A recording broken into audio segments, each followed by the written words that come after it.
paint a picture of my childhood, I can give you an example. Do you know how Simba was in Lion King? Simba had a community of healthy people. Pops was around, and the community was vibrant. It was beautiful.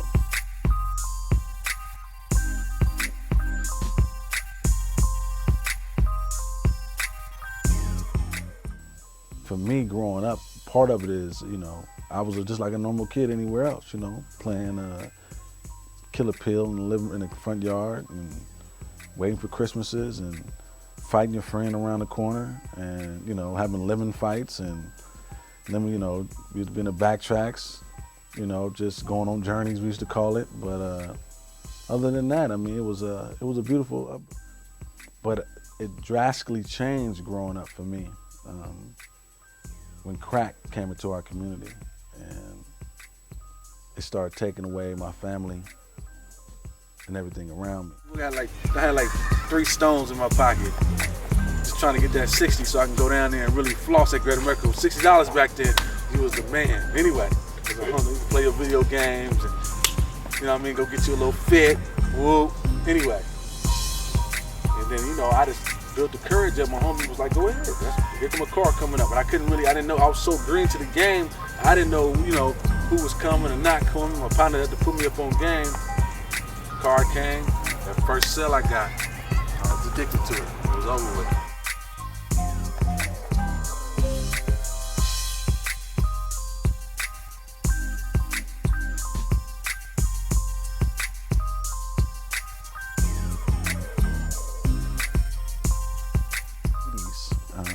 I was probably about 7 or 8 years old, that I recall. My dad went into a depression. And him going into depression, it pretty much pulled him out of our household. Not physically, but mentally and emotionally and spiritually. So that was significant. But when he became depressed, he then started being mentally and physically abusive to my mother. So with that, in return, she checked out. So in the early 80s, I pretty much lost both my parents. They were still in the household, but when it comes to emotions and them trying to cater to you as a kid or anything like that, they was battling their own demons. So in that directly affected me. So those are the things I remember significant that happened that turned my life to another level of the game. It pushed me to be disruptive in class. I recall, I don't know if Mr. Davis was my principal at Castaño School. I was probably at Castaño School, got suspended maybe 60% of the time I was there, from like kindergarten to 6th grade, because I was always messing up. But just to get back to the significance in that is that when I lost my parents in the 80s, and in that, it put me in a situation where pretty much we was kind of raising ourselves a little bit. There's a thing that I developed with my mom. When my mom's absent, I started having this thing called a mama wound. You know how you get hit and you have a wound? So at 7 years old, I developed this wound that pushed me to do other things. I'll tell y'all a story right quick so y'all understand. So there was beefing back in 92. Me and my dudes, we pull up like right here. Some of the cats that was in the beef was down there. I guess they was having a beef or whatever. I don't know. I wasn't in it like that. So I get out the car. My homie, I'm sitting in the car. I'm like, man, I don't want to hang with the cats, man. I'm the dudes and hot boys. I'm good. So my dude, he tell me, like, get out the car. You don't know when some cats gonna come through here. I'm like, all right, cool. I get out the car. Mind you, right there was a little brick mortar thing. You know what I mean? Real big. No matter than 2 minutes later, I'm the only one standing right there. Everybody else got their back to it. I seen a car that used to come through and get ill all the time. I'm like, hey. Man, them dudes start squeezing.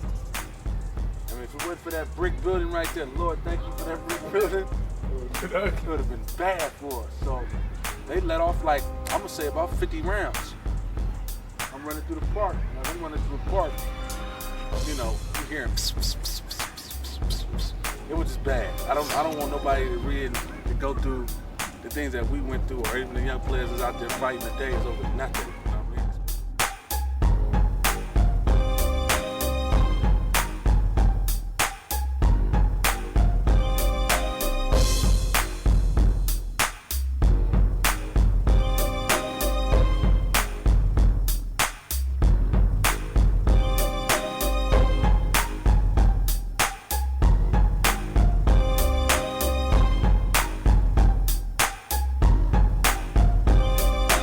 13 for me was like I told you, like 13. I lost my virginity at 13. I started selling dope at 13, and I got shot at 13. So it was a heavy year for me, 1991. It was a heavy, heavy year for me. And when I got exposed, I told you I hooked up with my brother's clique. And they was 5 to 6 years older than me, 4 to 5 years older than me. So they was in it, 100 miles and running. When I just jumped in the car with them, and they was, you ride with us?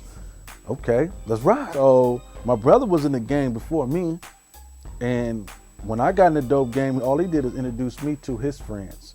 And they embraced me due to the fact that I was my brother's, I was his little brother, period now, and embraced us and protected us. Anything happened to him, we willing to kill because that's all we had. All we had was the village. That's all we had was our turf. So in that, I can see that's what the streets did for me. It embraced me in that way. And plus, to second the streets, the family that I come from helped build it. You know, my family, my uncles, my aunties, my cousins, and all these other stuff pushed heroin in the 70s, pushed crack in the 80s. You know, there was, you know, so I was embraced all the way around from the family to the streets, you know. So it wasn't nothing new when I got actively involved in the streets, because it was always around me. Principles in the streets, you gotta own it. You gotta own every bit of it, you know. So at one time, the tide comes in, you know, EPA, the tides come in. So I had my shorts on, I was all fresh to death, shorts on, little blue shirt, pants on, my little sandal shoes on. And I asked one of my partners, I said, look, man, I need a ride home.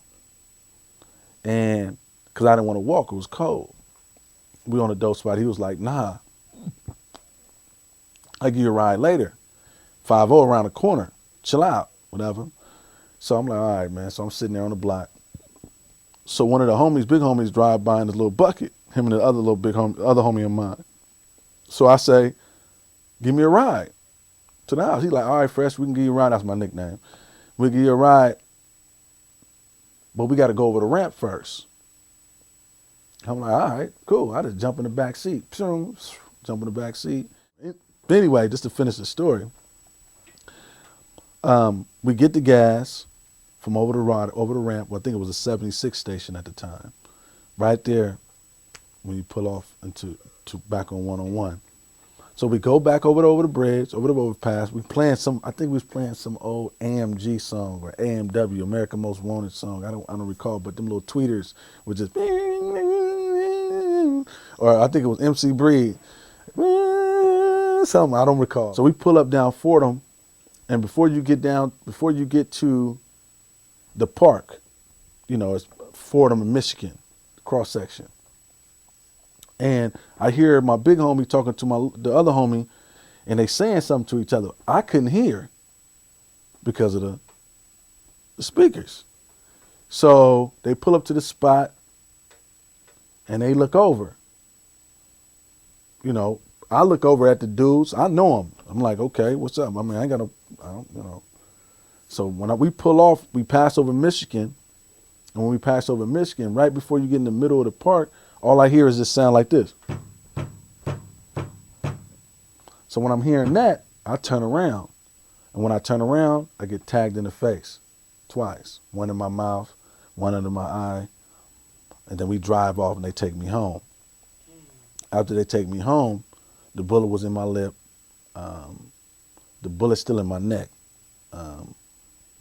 It's like went through. I got to show y'all some x-rays. Y'all like that, see that. You know, that's how you know God is real. But after that, went to the hospital, had plastic surgery, did all that other stuff. So I'm here. That's what happened. But it was so much in front of us. You know, it was so much in front of us God wasn't even seeing at the time.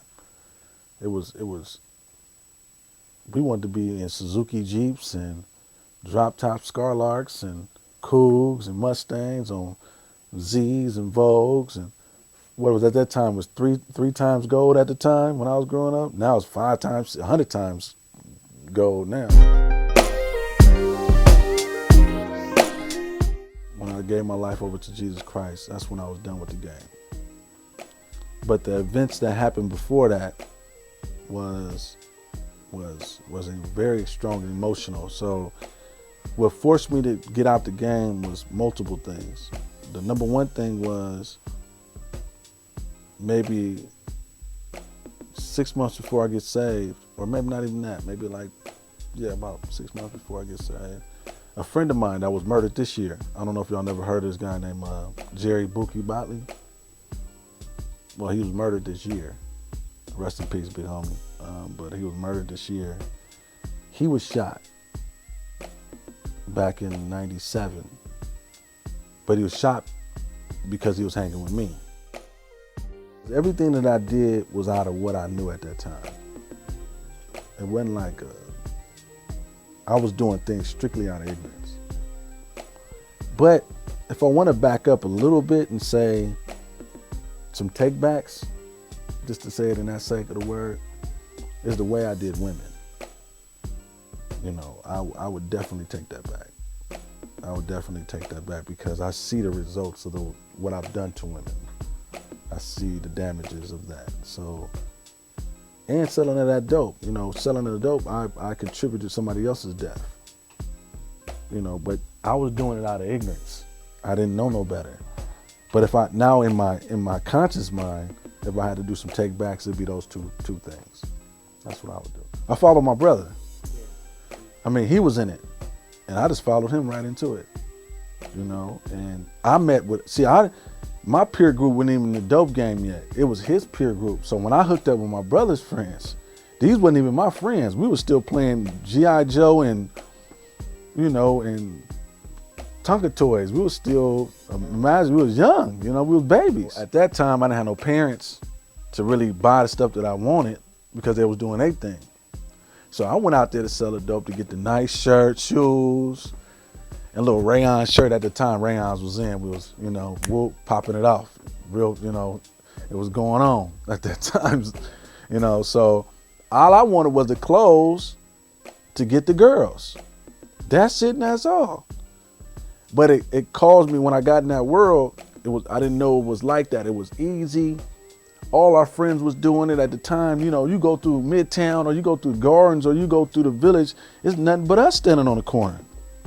Each block got 10 people per corner. You know, you making money. I mean, I made my first $100 in like 20 minutes. So for a kid, that was like, what? Took that $100, got it double up with, you know, and went off to Great America with my fresh kicks on, with some money in my pocket, and was doing my thing from there on. You know, so that's the reason why I got in the game. I didn't get in the game for anything else but to, you know, go to Great America. Very true. We were just in the moment, you know, and in that I lost a lot of friends. And it's painful to this very day, to be really honest, to even think about all my friends and associates of mine that lost their life behind this trade. You know, behind the dope trade, I think I'm the only, out of my 8th grade class, I think I'm the only college graduate. That's insane. It doesn't make sense. Because we chose a different route though. You know, I just didn't get caught up like my dudes. I did the same things they did, but the God blessed me for not being caught up. I got shot out like them dudes. I was in the game just like them dudes. I did everything them dudes did, but God blessed me to be up out of it. So by the grace of God, I sit here and do this interview with y'all. And when I do interviews, I represent them. Not just me, I represent the whole East Palo Alto turf. when we speak, because I embody that, or I try to embody that, because none of us are able to talk. We behind them bricks, and we 6 feet deep, and no one, those type of people ain't willing to speak and really tell exactly what was going on in our heart and what was going on at that time as young men. I mean, so that's the reason why I do this is for all the fallen soldiers and all the things that we got played pretty much. Pretty much we was played into this vicious system that took thousands of black men and brown men, thousands across the nation, thousands of people was taken out because of this trade. So I personally got a little beef with it. You can hear it in my voice if you didn't notice that. As soon as I touched the water, he gave it to me. This is what you're gonna do for the rest of your life. You're gonna go back to your hood and you're gonna try to re-heal it by using your example, your life, to get youngsters out the hood. As soon as I touched the water, came back up, he gave it to me. So, wasn't no like, it was like Paul on the road to Damascus when God met him. When God met him, it was that day he turned from what he used to do to what he was doing for God. That's exactly what happened to me. So that's when I knew I had to do what we had to do in this turf. 3 months. After we did that, 3 months later, we had a summer league out there at Jackford Park. Had it cleaned up. Had all the turfs playing basketball against each other. I mean, from 1998 to like 2001, we had the lowest murder rate ever in East Palo Alto. The reason, because everybody was playing with each other. Midtown was playing against Village Boys playing against C Street Cat. It was all one big family, and we was having a big party on Saturdays. Big party out there on Jackfield Park. Music, other cities coming out. It was like the Rikers Club. What is that? New York? The playground? Rucker Park. It was just like that. Everybody came out. We had a good time. And that's what happened. Well, I asked that question. I asked him that the other day in my prayer. I was like, Lord, what is you trying to do? And he just reminded me that, and you guys gonna eventually run into this conversation with yourself individually. It's called a spiritual calling. It's what God put you on this planet to do. And in that, when you're spiritually called to something, you as an individual are obligated to do it. And you can see stories of that, through Jonah, when he was trying to run from his calling, the whale swallowed him up, all that other stuff, right? So, yeah, I think he took me through all that to relate to everyone that's sitting in this room and to everybody else that went through same struggles. But he also took me through a process to say, without him, there's nothing. So I can say all that. I can, bust your gun and woo, woo. But the real thing that he want me to say to everybody is, this is how you get healthy.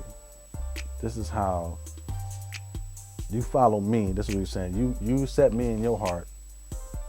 This is how I get you out the streets. This is how I get you out of the street mentality.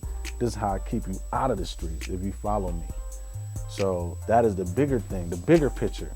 Even though I could talk from hood with anybody, but the thing that he wants me to do is to tell everybody that I speak with how to get free.